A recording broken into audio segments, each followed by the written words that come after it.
నీ పవిత్రమైన అమూల్యమైన రక్తాన్ని మా కోసం కార్చి ఉన్నాను.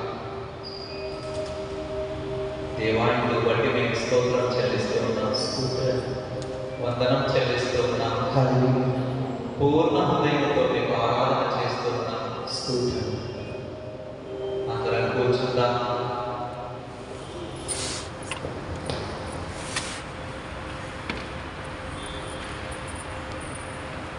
యేసు ప్రభు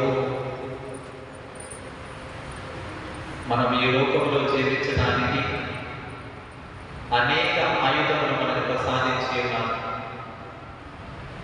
ఆ యొక్క ఆయుధంలో ఒక ఆయుధం తన నామాన్ని మనకు గొప్ప ఆయుధంగా ప్రసాదించాడు. అందుకనే రోమీ పత్రిక 10వ అధ్యాయం 13వ వచనం చదువుతూ ఉన్నాం. ప్రభువు నామమును బట్టి జపించడం వారు రక్షింపబడతారు.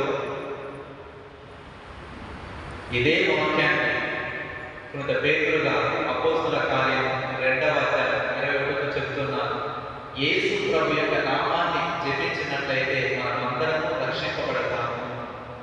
యేసు నామములో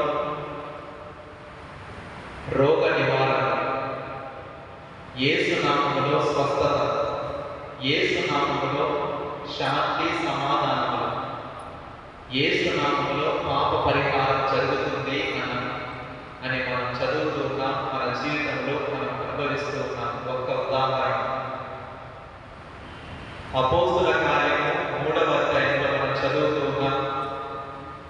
ఈ విధంగా మధ్యాహ్నం 3 గంటల సమయంలో యెరూషలేము దేవాలయంలో ప్రవేశించి యెహోవా దేవుని ఆరాధించాలి అని పేతురు యోహానులు అడుగు పెట్టబోతుండగా ఆ ప్రధాన దారు వద్ద ఒక కుంటివాడు భిక్షం అడుగుతూ ఉన్నాడు.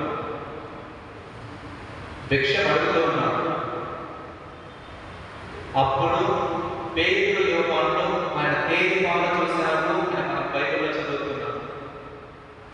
ఆ భిక్షగాడు, ఆ వికలాంగుడు నాకేమైనా విధిస్తారేమో ఆశతో ఆకులతో అడుగుతున్నారు, చేయబడుతున్నాడు. పేతురు యోహాను దగ్గర ఉన్నది ఒకే ఒక ఆయుధం, యేసునామం అనే ఆయుధం. అందుకనే అపోస్తుల కార్యము 3వ అధ్యాయం 6వ వచనం చదువుతున్నా. ఆ యొక్క వికలాంగుడితో అంటున్నాడు పేతురుగా, నా యొక్క బంగారం లేదు, నా యొక్క వెండి లేదు, నా దగ్గర ఉన్నది నీకు ఇస్తాను, అది యేసునామం. ఆ యేసునామములో లేచి నడువు అని చెప్పగానే, అని ఆదేశింపగానే ఆ కుంటివాడు స్వస్థత పొంది లేచి గంతులు వేశాడు, దేవుళ్ళు ప్రవేశించి ఆరాధించాడు. అటువంటి గొప్ప శక్తి కలిగిన నామం, రక్షణ నామం యేసునామం. కాబట్టి ఎన్నిసార్లు ఆయన యేసు అనే నామాన్ని మనం ఉచ్చరించినట్లయితే, జపించినట్లయితే ఆశీర్వాదాలు సమృద్ధిగా మనం పొందుకుంటాం. క్రిస్మస్ నాడు అర్ధరాత్రి పూట మనం చదువుకుంటాం. మత్తయి శుభవార్త 1వ అధ్యాయంలో 23వ వచనం చదువుతున్నాం. ఆయనకు యేసు అని పేరు పెడతారు, ఏదైనా ఆయన మన ప్రజలను వారి పాపం నుండి రక్షించును అని మనం చదువుతున్నాం. 21వ వచనం, ఆమె ఒక కుమారుని కనుక నీవు ఆయనకు యేసు అని పేరు పెట్టు, ఏదైనా ఆయన మన ప్రజలను వారి పాపం నుండి రక్షించును.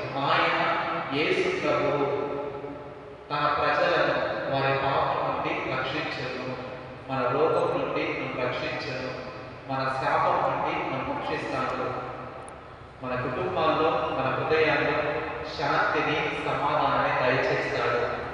కాబట్టి మరొక మారు అనేక ఆయుధాల్లో ఒక ఆయుధం యేసు అనే నామం, గొప్ప ఆయుధాన్ని మనం ఉపయోగించుకొని ఏ కోరికలో నువ్వు వచ్చి ఉన్నావు, ఏ కోరికలో నువ్వు వచ్చి ఉన్నావు, వాటిని ప్రభువు ముందు ఉంచుకొని యేసయ్య నామములో శక్తి ఉన్నది, యేసయ్య నామములో భయం, ఆందోళన పారిపోతుంది, యేసు నామములో నాకు శక్తి వస్తుంది, యేసు నామములో నేను గొప్ప ధైర్యవంతుడిగా అవుతాను, దీనిలో పొందుకుంటాను అనే నమ్మకంతో మనం ఆ యొక్క ప్రభువు ఈ గీతం అందరం పాడుకుంటూ ఆ ప్రభువును స్తుతించి ఆరాధిద్దాం. అందరం లేచి నిలబడదాం.